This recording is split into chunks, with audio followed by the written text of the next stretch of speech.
দীর্ঘ ১৯ বছর পর বাবার শহীদ রাষ্ট্রপতি জিয়াউর রহমানের কবর জিয়ারত ও সমাধিতে ফুলেল শ্রদ্ধা জানালেন বিএনপির ভারপ্রাপ্ত চেয়ারম্যান তারেক রহমান। পরে বাবার কবরের পাশে দাঁড়িয়ে মহান আল্লাহর দরবারে দুহাত তুলে কান্নায় ভেঙে পড়েন তিনি। এ সময় সেখানে এক আবেগঘন পরিবেশ তৈরি হয়। এর আগে হাজারো নেতাকর্মী ও সমর্থকদের জনস্রোত অতিক্রম করে গুলশানের বাসা ফিরোজা থেকে জিয়া উদ্যানে পৌঁছাতে ২ ঘন্টার বেশি সময় লাগে। পথে পথে মানুষের বাঁধভাঙা উচ্ছ্বাস আর অভিবাদনের জবাব দেন তারেক রহমান। আরও জানাচ্ছেন Kamruzzaman Rajib. Monalisa heavy flow 15 piece প্যাকেটের সাথে 8 পিসের একটি প্যাকেট একদম ফ্রি।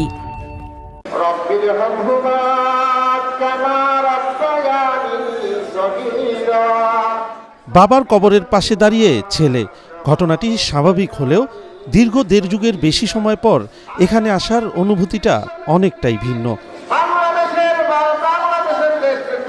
সৃষ্টিকর্তার কাছে বাবার জন্য দোয়ার পর আবেগতাড়িত হয়ে পড়েন তারেক রহমান।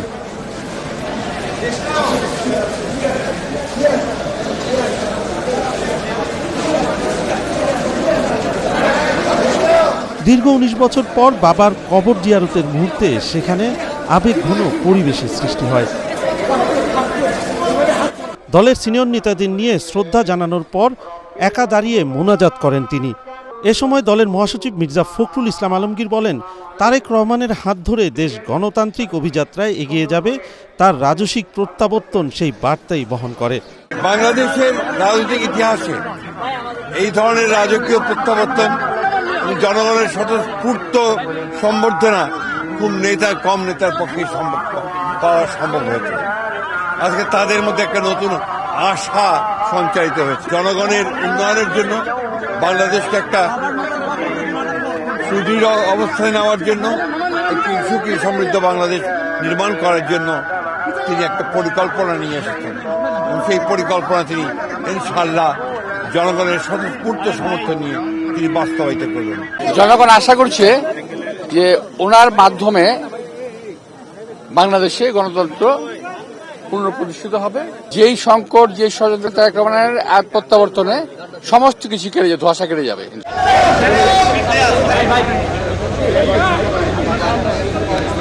এর আগে বুলেট প্রুফ বাসে করে গুলশানের বাসা থেকে দুপুর ২:৩০টার দিকে বাবার সমাধিস্থল জিয়া উদ্যানের উদ্দেশ্যে রওনা হন তারেক রহমান।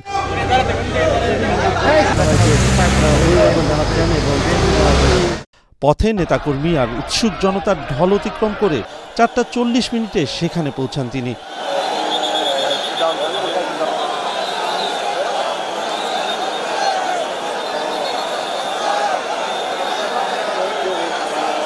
জনস্রোত ঠেলে ধীর গতিতে এগিয়ে যায় গাড়িবহর। এ সময় হাত নেড়ে মানুষের ভালোবাসা, আবেগ, উচ্ছ্বাস আর অভিবাদনের জবাব দেন বিএনপির ভারপ্রাপ্ত চেয়ারম্যান।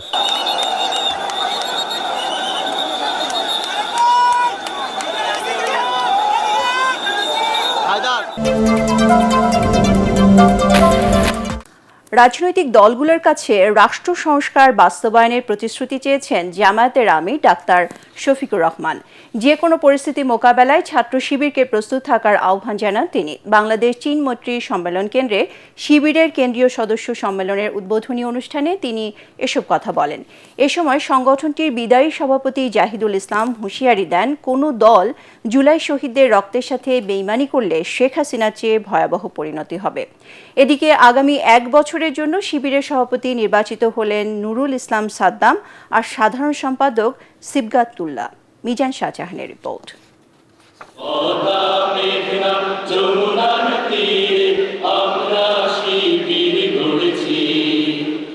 আগামী বছরের জন্য নতুন নেতৃত্ব নির্বাচনের লক্ষ্যে ইসলামী ছাত্র শিবিরের কেন্দ্রীয় সম্মেলন। এতে অংশ নেন বিভিন্ন রাজনৈতিক দলের প্রতিনিধি ও কূটনৈতিক মিশনের সদস্যরা। উদ্বোধনী বক্তব্যে শিবিরের বিদায়ী সভাপতি জাহিদুল ইসলাম বলেন, এই জাগরণ আমাদের শিখায় শাহাদাতের তামান্না, এই জাগরণ আমাদের শিখায় আল্লাহ ছাড়া দুনিয়ার কাউকে আমরা পরোয়া করি না, দুনিয়ার কাউকে আমরা ভয় করি না। তরুণ প্রজন্ম ডাকসু, রাকসু, চাকসু ও জাকসুতে শিবিরের বিরুদ্ধে অপপ্রচারের জবাব দিয়েছে বলে মন্তব্য করেন জামাতের সেক্রেটারি জেনারেল মিয়া গোলাম পরোয়ার। তারা ইসলামী ছাত্র শিবিরকে স্বাধীনতা বিরোধী বলেছে, রক কাটা বলেছে, গুপ্ত বলেছে, কিন্তু প্রমাণ করেছে রাজনৈতিক পরিবর্তনের পর সত্য উদ্ভাসিত হয়েছে। 4টি পাবলিক বিশ্ববিদ্যালয় এবং জনগণ তাদেরকে প্রত্যাখ্যান করে প্রমাণ করেছে তোমাদের সব মিথ্যাচার হচ্ছে, মিথ্যা, অসত্য, বিভ্রান্ত। যারা বেকার ভাতার প্রতিশ্রুতি দিয়ে ভোট চায় তাদের ধিক্কার জানিয়ে জামাত আমির ডাক্তার শফিকুর রহমান বলেন, তাদের দল ক্ষমতায় এলে দেশে কোনো বেকার থাকবে না। যুবকরা কারো কাছ থেকে বেকার ভাতা গ্রহণ করুক তা দেখতেও চাই না, শুনতেও চাই না। সকল ক্ষেত্রে বিপ্লব সাধন করবে সেই বিপ্লবের বাণী তাদের মুখে পৌঁছে দিতে চাই, শক্তি তাদের বুকে তুলে দিতে চাই, আর তাদের হাতে কাজ তুলে দিতে চাই। বিশ্ববিদ্যালয়ে শিক্ষক হেনস্থা কাম্য নয় মন্তব্য করে জামায়াতের এই শীর্ষ নেতা বলেন, জামায়াতের অবস্থান মব সন্ত্রাসের বিরুদ্ধে। এদিকে 2026 সেশনের জন্য ইসলামী ছাত্র শিবিরের কেন্দ্রীয় সভাপতি নির্বাচন ও সেক্রেটারি জেনারেল মনোনয়ন সম্পন্ন হয়েছে। সারা দেশের সদস্যদের প্রত্যক্ষ ভোটে কেন্দ্রীয় সভাপতি হিসেবে নির্বাচিত হয়েছেন নুরুল ইসলাম সাদ্দাম। সেক্রেটারি জেনারেল হিসেবে মনোনীত হয়েছেন সিবগাতুল্লাহ।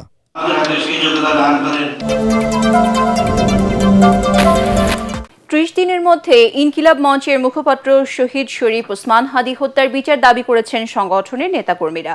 জুমা নামাজের পর থেকে রাজধানীর শাহবাগ মোড় অবরোধ করে এই দাবি জানান তারা। আজ থেকে শাহবাগের নাম শহীদ ওসমান হাদী চত্বর ঘোষণা দিয়ে ইনকিলাব মঞ্চের সদস্য সচিব আব্দুল্লাহ আল জাবের অন্তর্বর্তী সরকারের কাছে ইনসাফ চান। এ সময় তিনি অভিযোগ করেন, একটি স্বার্থান্বেষী মহল যারা দেশের সার্বভৌমত্ব রক্ষা করতে চায় তাদেরকে প্রশ্নবিদ্ধ করার ষড়যন্ত্রে লিপ্ত থাকে। অন্তর্বর্তী সরকারের সমালোচনা করে জাবের বলেন, অস্ত্রসহ গ্রেপ্তার হওয়া খুনিকে কোন উদ্দেশ্যে আদালত দ্রুত জামিন দেয় তা স্পষ্ট করতে হবে। হাদী হত্যার বিচার না হওয়া পর্যন্ত ইনকিলাব মঞ্চের নেতাকর্মীরা শাহবাগ চত্বর ছাড়বে না বলেও জানান তিনি।